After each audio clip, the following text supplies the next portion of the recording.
Bismillahirrahmanirrahim. Assalamualaikum warahmatullahi wabarakatuh. Perkenalkan, saya Dede Pamungkas, Guru Produktif Animasi di SMKN Negeri 2 Cimahi.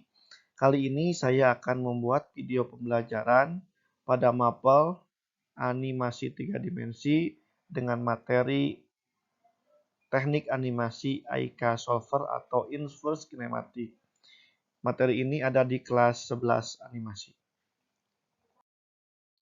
Seperti biasa, saya selalu menyampaikan tentang K3LH. Di sini ada 4 poin.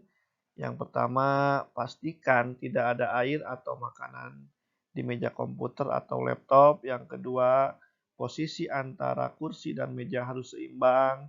Yang ketiga, posisi mata pada layar harus lurus. Yang keempat, setting kecerahan layar yang digunakan.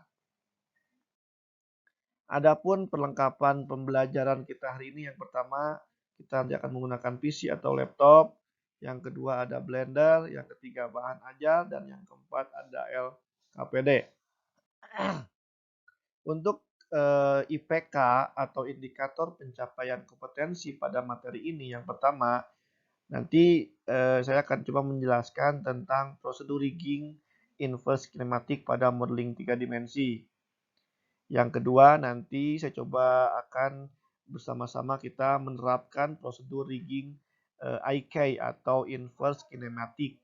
Yang ketiga, nanti kalian harus mempresentasikan apa yang sudah kalian kerjakan di pertemuan sekarang.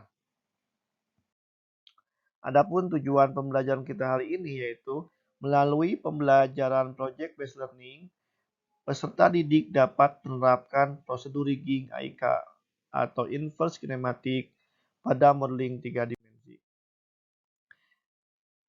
Sebelum kita masuk ke praktik, di sini saya akan coba jelaskan dulu tentang apa itu IK atau inverse kinematic.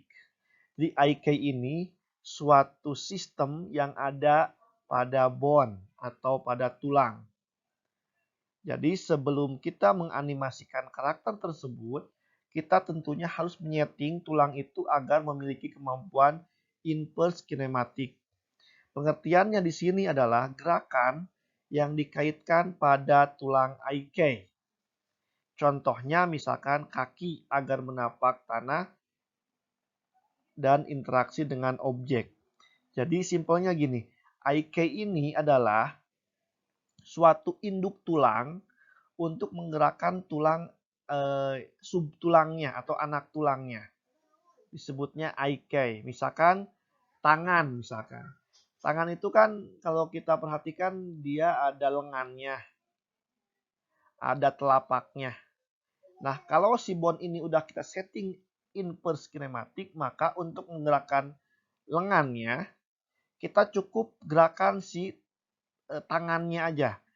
Nanti otomatis lengannya bergerak karena induknya ada di si tangannya gitu sampai ke atas. Begitupun dengan kaki. Kaki pun sama. Kaki itu kan ada pahanya, ada betisnya, ada yang bawahnya kakinya gitu ya. Nah, induknya ini ada di kakinya disebutnya inverse kinematic, IK.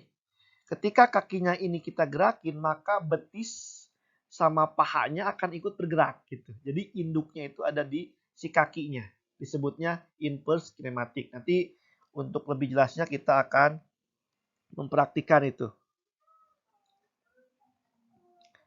Nah, yang kedua ada yang disebut dengan FK. Gerakan yang mengikuti tulang induknya. Nah, ini kebalikan dari si IK ini gitu. Kalau FK ini kita setiap bone itu adalah induk gitu. Jadi kalau misalkan kita gerakin tangan ya gerakin tangannya aja, kalau kita gerakin lengannya aja. Jadi ini kebalikan dari si IK. Lalu apa kegunaan kedua ini dalam animasi? Nah, kegunaannya misalkan gini, karakter yang kita animasikan misalkan tangannya misalkan nempel ke tembok misalkan. Nah, atau misalkan satu karakter itu ketika dia pengen lari atau pengen jalan, kan dia kakinya napak ke tanah. Nah, Agar nggak tembus ke tanahnya ini, si kakinya disetting IK, inverse kinematic gitu. Tetapi ketika orang itu sedang loncat, misalkan, nah kakinya jangan disetting inverse kinematic, tapi disetting FK. Kenapa? Karena dia tidak menapak ke tanah. Jadi sesuatu yang bersentuhan dengan objek itu settingannya harus IK. Sebaliknya, kalau karakter itu tidak bersentuhan dengan benda, berarti settingnya kita FK ya.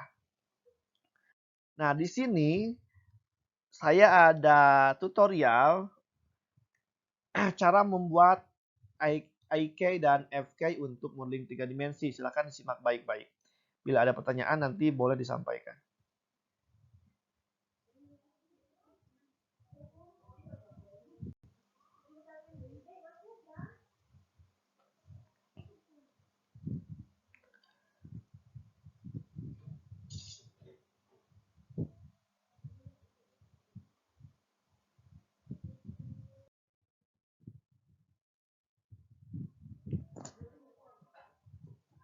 Nah, barusan kita sudah simak tentang proses pembuatan IK atau FK di aplikasi Blender.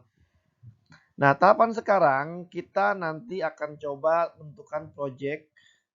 Projectnya tentunya gerakan animasi, apakah animasinya loncat atau jalan.